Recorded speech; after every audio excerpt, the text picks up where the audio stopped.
பங்கஜம், என்னடா கல்யாணத்துக்கு முன்னாடி ரொம்ப கோவமா பேசினாலே, கல்யாணத்துக்கு அப்புறம் நம்ம பேத்தியை என்ன பாடுபடுத்துவாளோன்னு நினைக்காதீங்க.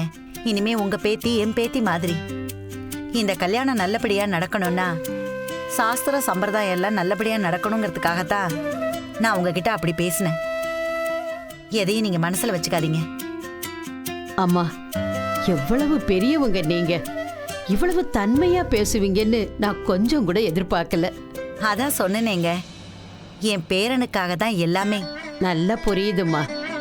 நானும் உங்ககிட்ட முன்ன பின்ன ஏதாவது பேசியிருந்தா என்ன மன்னிச்சிருங்கம்மா.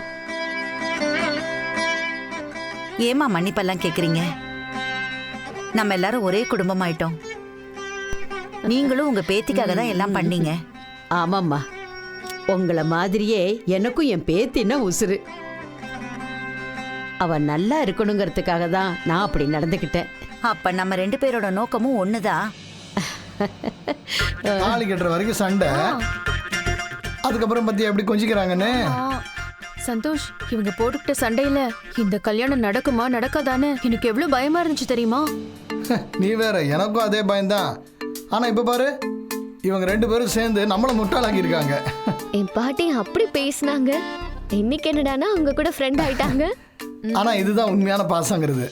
பாசம் இருக்கிற இடத்துல தான் சின்ன சின்ன குழப்பம் வரும். ஆனா பெரிய சண்டைலாம் வரவே வராது.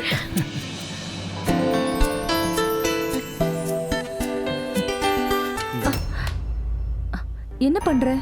மருந்து போட வேண்டாமா? எனக்கு பயமா இருக்கு ஜீவா. இத போட்டு திரும்ப ஏதாவது சைடு எஃபெக்ட்ஸ் வந்துருச்சுன்னா? என்ன உளற நீ? டாக்டர் கொடுத்த மருந்துல எப்படி சைடு எஃபெக்ட் வரும்? முகத்துல ஏதாவது திரும்ப அப்ளை பண்ணனும்னா எனக்கு ரொம்ப பயமா இருக்கு. நீ உனக்கு நடந்த விஷயத்தை நினைச்சு பயந்து போயிருக்க. இது ஆயின்மெண்ட் தான், பயப்படாத. என் மேல உனக்கு எதுவும் கோவம் இல்லையே? இப்ப எதுக்கு அதெல்லாம்?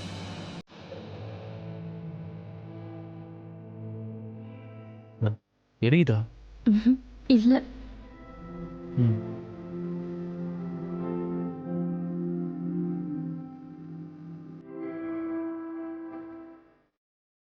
எப்படி இன்னொரு 2 தடவை அப்ளை பண்ணா சரியாயிடும் நினைக்கிறேன்.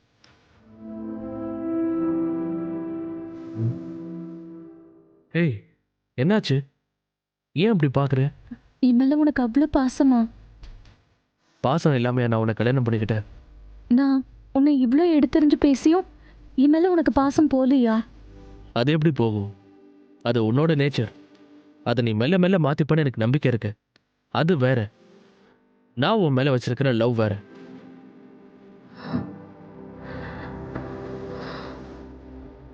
எப்பவுமே என் மேல இதே மாதிரி லவ்வோட இருப்பியா ஜீவா? 100% இருப்பேன். இதுல என்ன சந்தேகம்? லூஸ். சரி, நீ ரெஸ்ட் எடு. முகத்தை போர்வையால மூடிடாத.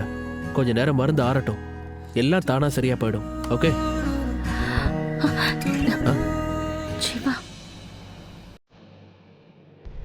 ஹனிமூனுக்கு வந்த இடத்துல இப்படி ஆயிடுச்சு. சாரி ஜீவா. ஓ ஹெல்த் தான் எனக்கு முக்கியம். இதெல்லாம் அப்புறம். நீ எதை பத்தியும் யோசிக்காம ரெஸ்ட் எடு. ஓகே?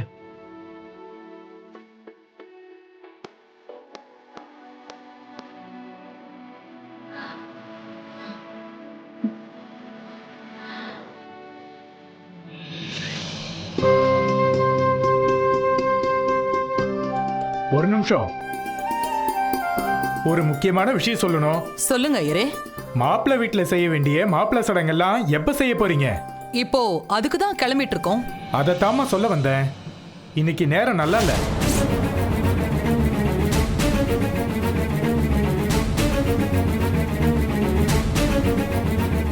இன்னைக்கு மாப்பிள்ளை வீட்டுல பொண்ணு அழைச்சா அது 2 குடும்பத்துக்கு நல்லது இல்ல. இப்ப திடீர்னு சொன்னா என்ன பண்றது? கல்யாணத்தப்ப இது அபசகுணமா சொல்ல வேண்டான்னு தான் முடிஞ்ச பிறகு சொல்லான்னு இருந்தேன். அது பரவாயில்ல. ஆனா இப்ப என்ன பண்றது அத சொல்லுங்க. நாளைக்கு காலையில 10 மணிக்கு நல்ல நேரம். அப்ப மாப்பிள்ளை வீட்டுல பொண்ணு அழைச்சா எல்லாருக்கும் நல்லது. ஓ சரி, அப்படியே பண்ணிடலாம். அப்புறம் இன்னொரு விஷயம், சாந்தி முகூர்த்தத்துக்கு நல்ல நேரம் இன்னைக்கு அமையல. நானும் எவ்வளவோ பார்த்துட்டேன். இன்னொரு நாள் பார்த்து சொல்றேன். சரிங்க ஐயரே, நீங்க நல்ல நேரம் பார்த்து சொல்லுங்க. சரிங்கம்மா, நான் கிளம்புறேன். கௌதம் அண்ணாவும் அண்ணியும் வீட்டுக்கு வரக்கூடாதுன்னா இன்னைக்கு நைட் 2 பேரும் எங்க தங்குவாங்க?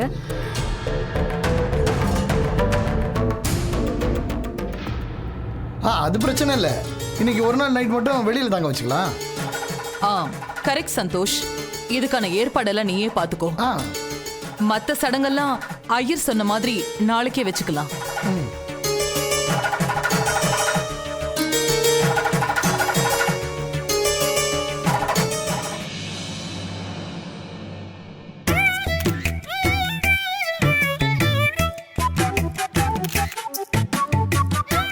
சார் இன்னொரு லட்டு வைக்கணுமா சார்? இல்ல வேண்டாம்.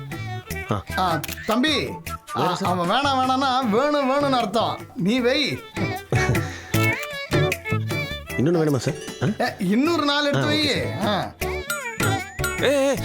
இல்ல இல்ல வேண்டாம் வேண்டாம், போதும் போதும். Okay sir.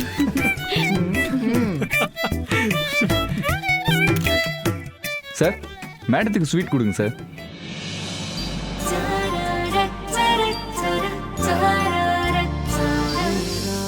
அதெல்லாம் வேண்டாம், இப்படி எடுங்க போதும். நண்பா, கல்யாணம்னா இதெல்லாம் இல்லாம இப்படி கூடு. பாரு. ஐயோ கௌதம், என்ன யோசிச்சுட்டு இருக்க? கொடு.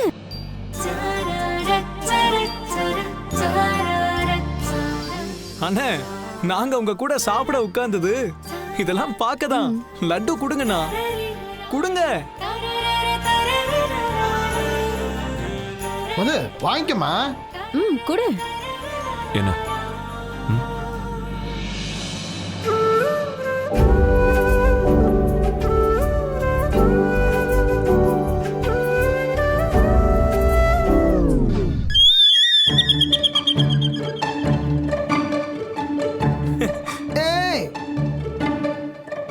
என்ன கை இப்படி நடுங்குது? இல்லையே, நார்மலா தான் இருக்கு. சும்மாறா.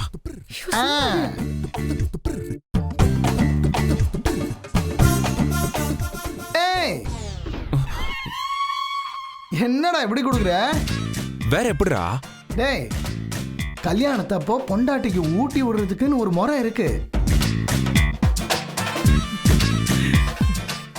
இப்ப பாரு.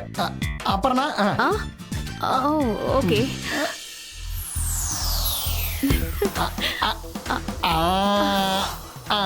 இப்படி ஊட்டணும். ஏன் இப்படி கொடுத்தா பத்தாதா? டேய் டேய், எப்படி கொடுத்தாலும் அதே லட்டு தானடா. டேய் ஊட்டுறா. 100 கேள்வி கேட்டுக்கிட்டு இருக்க. ஊட்டு. கௌதம், குடு கௌதம்.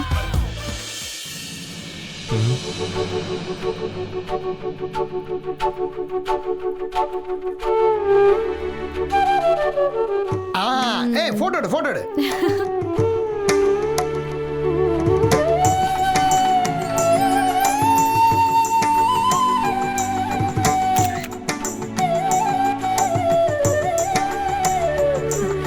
அண்ணே, சூப்பர்னு. இப்ப அண்ணி உங்களுக்கு ஸ்வீட் கொடுக்கணும். அது டேய், அதான் போட்டோ எடுத்தாச்சுல, போதும். அது எப்படி மது ஊட்டுற மாதிரி ஒரு போட்டோ எடுக்கணுமா? எங்களை ஏமாத்த முடியாது. மது, நீ கொடுமா.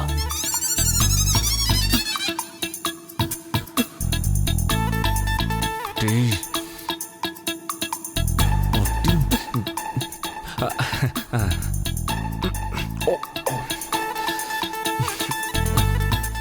மது,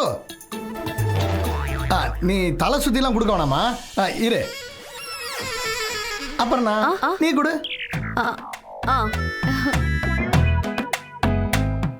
காட்டுங்க. இப்படி இப்படி சாதாரணமா கொடுத்தா போதும்.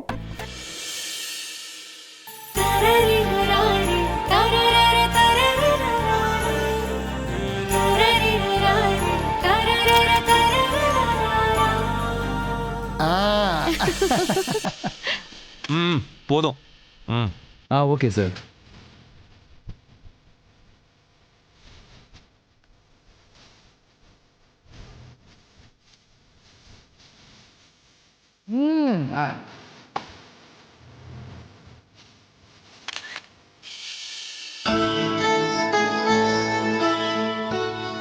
நண்பா தண்ணி குடி.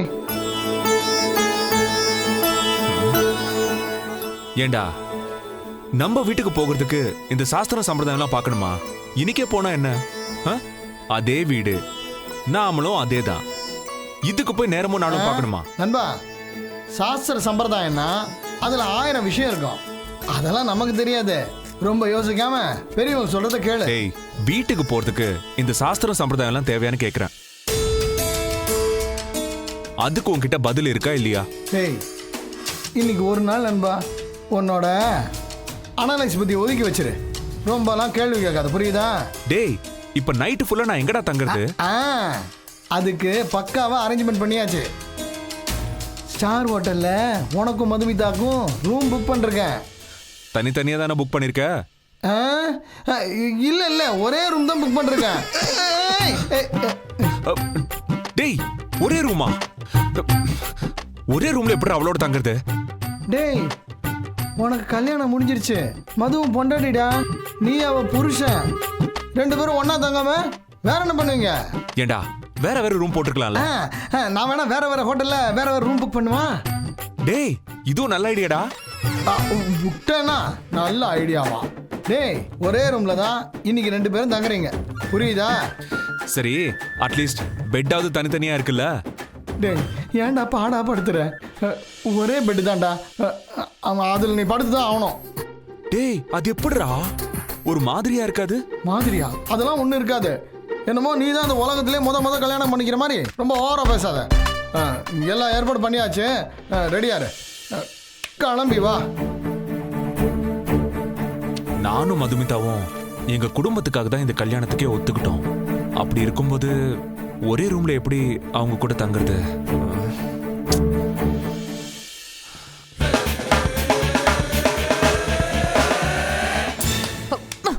ஒரு வேலையை சரியா செய்ய உனக்கு துப்பு இருக்கா? நைஸா மிரட்டி வரதட்சணை வாங்க கூட தெரியல உனக்கு. ஆனா பாய் மட்டும் அவ்வளவு பேசுற. நான் எல்லாம் கரெக்டா தான் பண்ணேன். எல்லாரும் முன்னாடி நகை நீட்டு எனக்கு எப்படி தெரியா? நான் எத்தனை தடவை கேட்டேன் அந்த ஆளு வரதட்சணையே அரேஞ்ச் பண்ண முடியாதுன்னு.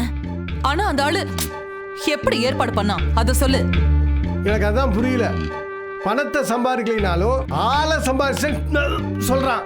அது மட்டும்தான் எனக்கு புரியல.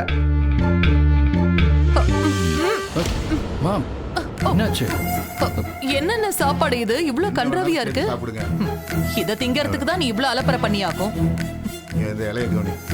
சோறு போட்டதே பெரிய விஷயம். இதாவது கிடைச்சதே நினைச்சிட்டு பேசாம சாப்பிடு. சாப்பாடு இது உனக்கெல்லாம் அப்புறம் ஒரு கேடு. எல்லாம் என் தலை எழுத்து. தம்பி, இந்த இலைய என்ன கவனி. சாப்பாடுலாம் நல்லா இருக்கா? ரொம்ப நல்லா இருக்கு. இப்படி ஒரு சாப்பாட்டை நான் சாப்பிட்டதே இல்ல. ரொம்ப சந்தோஷம்.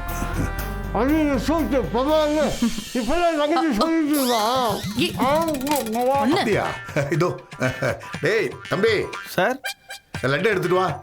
இவரை வச்சுக்கிட்டு வைப்பா. இல்ல போதும். இன்னொன்னு வை. இல்ல வேண்டாம், வேணும்னா வாங்கி. அவர் இலையிலையும் வை. சாப்பிடுங்க. எதுவா இருந்தாலும் கூச்சப்படாம கேட்டு சாப்பிடுங்க. சரி, சாப்பிடுங்க சாப்பிடுங்க.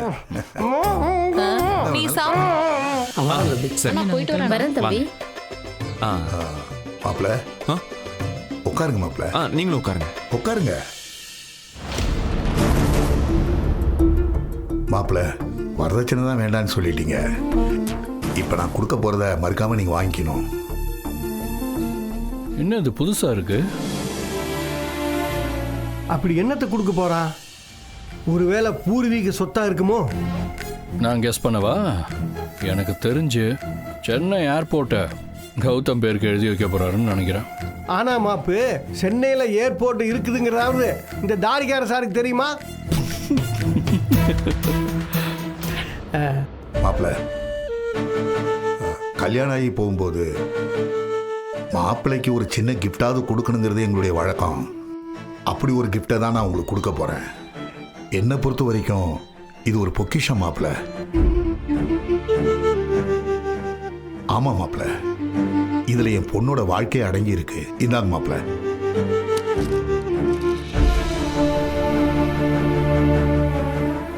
என் பொண்ணு சின்ன வயசுல இருந்து இது வரைக்கும் எத்தனையோ சந்தர்ப்பங்கள் அவளை எடுத்த போட்டோலாம் இதில் இருக்கு. என் மனசு கஷ்டமாக இருக்கும்போதெல்லாம் இந்த ஃபோட்டோக்களை தான் எடுத்து பார்ப்பேன். என் மனசு லேசாயிடும். இதை பத்திரமா வச்சிங்க மாப்பிள்ள.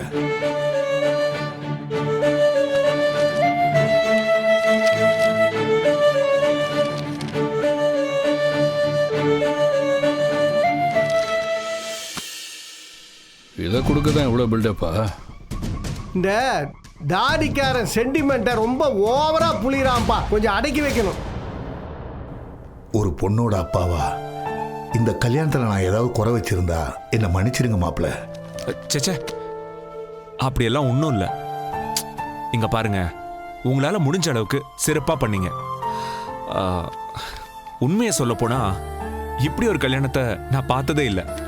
இந்த கல்யாணத்தை என்னைக்கும் நான் மறக்கவே மாட்டேன். இந்த வார்த்தையை நீங்க சொல்லும் போது தான் மாப்பிள்ள என் மனசு ரொம்ப நிம்மதியா இருக்கு. என் பொண்ணுக்கு ஒரு நல்ல மாப்பிள்ள கிடைச்சிருக்காரு. அந்த கடவுளுக்கு தான் நான் நன்றி சொல்லணும். ஐயா, உங்களை ரேணுகாமா கூப்பிட்டாங்க. மாப்பிள்ளை பொண்ணு அனுப்ப டைம் ஆச்சான். இதோ வரேன் மாப்பிள்ள, இருங்க நான் போயிட்டு வந்துடுறேன். சரி.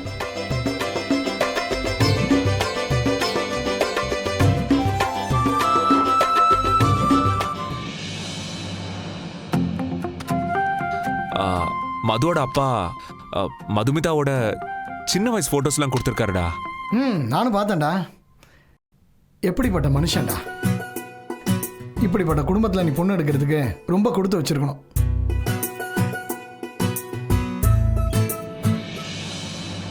ஐயா ஐயா ஐயா, நீங்க சொன்ன மாதிரியே எல்லாத்தையும் பண்ணியாச்சு. எக்ஸ்ட்ரா பணம் தரேன்னு சொன்னீங்களே, அதை கொடுத்தீங்கன்னா சந்தோஷமா வாங்கிட்டு போயிடுவீங்கயா. யோ, நாங்களே கல்யாணம் நல்லபடியாக முடிஞ்சிருச்சேன்னு கடுப்பில் இருக்கோம். இதில் உனக்கு எக்ஸ்ட்ரா அமௌண்ட் வேறு கொடுக்கணுமா? ஐயோ, வர்ற கோவத்துக்கு என்ன பண்ணுவேனே தெரியாது. என்ன சார் இப்படியெல்லாம் பேசுறீங்க? நான் எல்லாத்தையும் கரெக்டாக தானே பண்ணேன். என்ன பண்ண? ஒரு தடவை கரண்ட் ஆஃப் பண்ணிட்டு பணத்தை கேட்குறியா? ஏய், இப்போ போறியா இல்லை எல்லாரையும் கூப்பிட்டு இவன் தான் கரண்ட்டை கட் பண்ணான்னு சொல்லட்டுமா? வேண்டாம் வேண்டாம் வேண்டாம், என் வேலைக்கு உழ வச்சிடாதீங்கய்யா. நீங்கள் பணமும் தர வேணாம், எதுவும் தர வேணாம். என்னை ஆளை விட போட. நாமளே ஜெகஜாலி கில்லாடிக்க, இவன் நம்மகிட்டே பணம் வாங்க பார்க்குறான். வா அபி.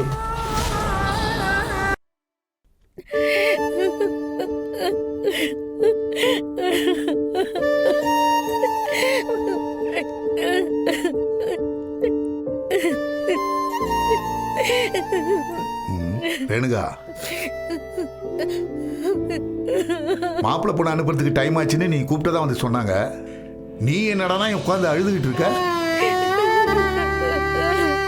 என்ன ஆச்சு? நம்ம பொண்ணு நம்ம வீட்டை விட்டுட்டு அந்த வீட்டுக்கு. ஆமா, போறா. அதுக்கு போய் அழுவியா? நம்ம பொண்ணை சந்தோஷமா வழி அனுப்பி வைக்க வேண்டாமா? இப்படி ஒரு நாள் வரணும் உனக்கு தெரியாதா? தெரியுங்க, ஆனா என்னால தாங்க முடியல. நம்ம வீட்டு பொண்ணு நம்மளை விட்டு போறான்னு நினைக்கும் போது என் நெஞ்ச வெடிக்கிற மாதிரி இருக்குங்க.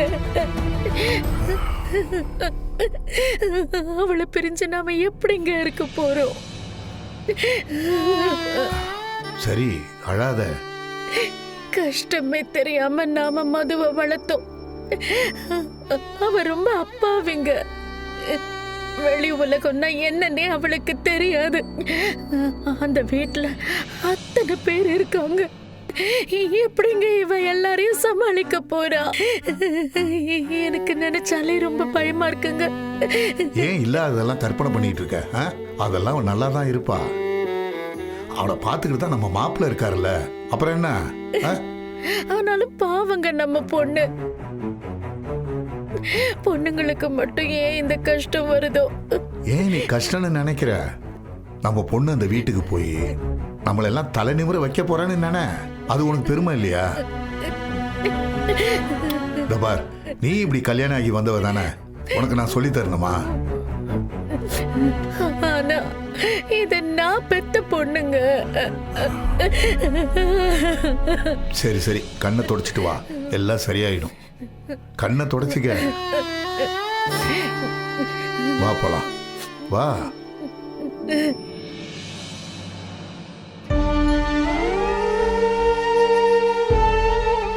அம்மா, நான் போயிட்டு வரேம்மா. மா நீங்க இப்படி அழறது உங்களுக்கு செட் ஆகலம்மா. எப்பவும் கிண்டல் பண்ணிக்கிட்டு எல்லாரையும் திட்டிகிட்டே இருமா. நீ அப்படி இருந்தாதான் எனக்கு பிடிக்கும். என்னால முடியலடி. இப்படி அழுதுட்டு இருந்தீங்கன்னா அப்புறம் உங்களை மிஸ் 1988ன்னு யாரும் சொல்ல மாட்டாங்க. 1968 தான் சொல்லுவாங்க. பரவாயில்லையா?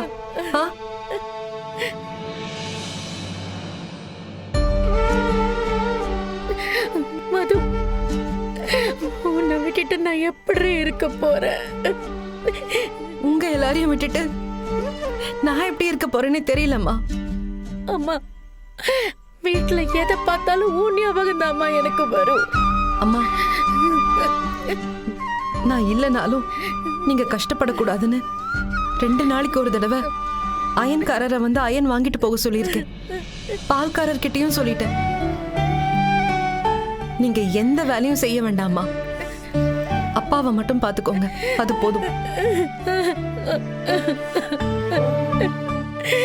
இனிமே இந்த வீட்டுல யாரும் அழக்கூடாது. நான் இல்லைனாலும் எப்படி நம்ம எல்லாரும் ஒன்னா சந்தோஷமா இருந்தோமோ அதே மாதிரி எல்லாரும் எப்பவும் சந்தோஷமா இருக்கணும்.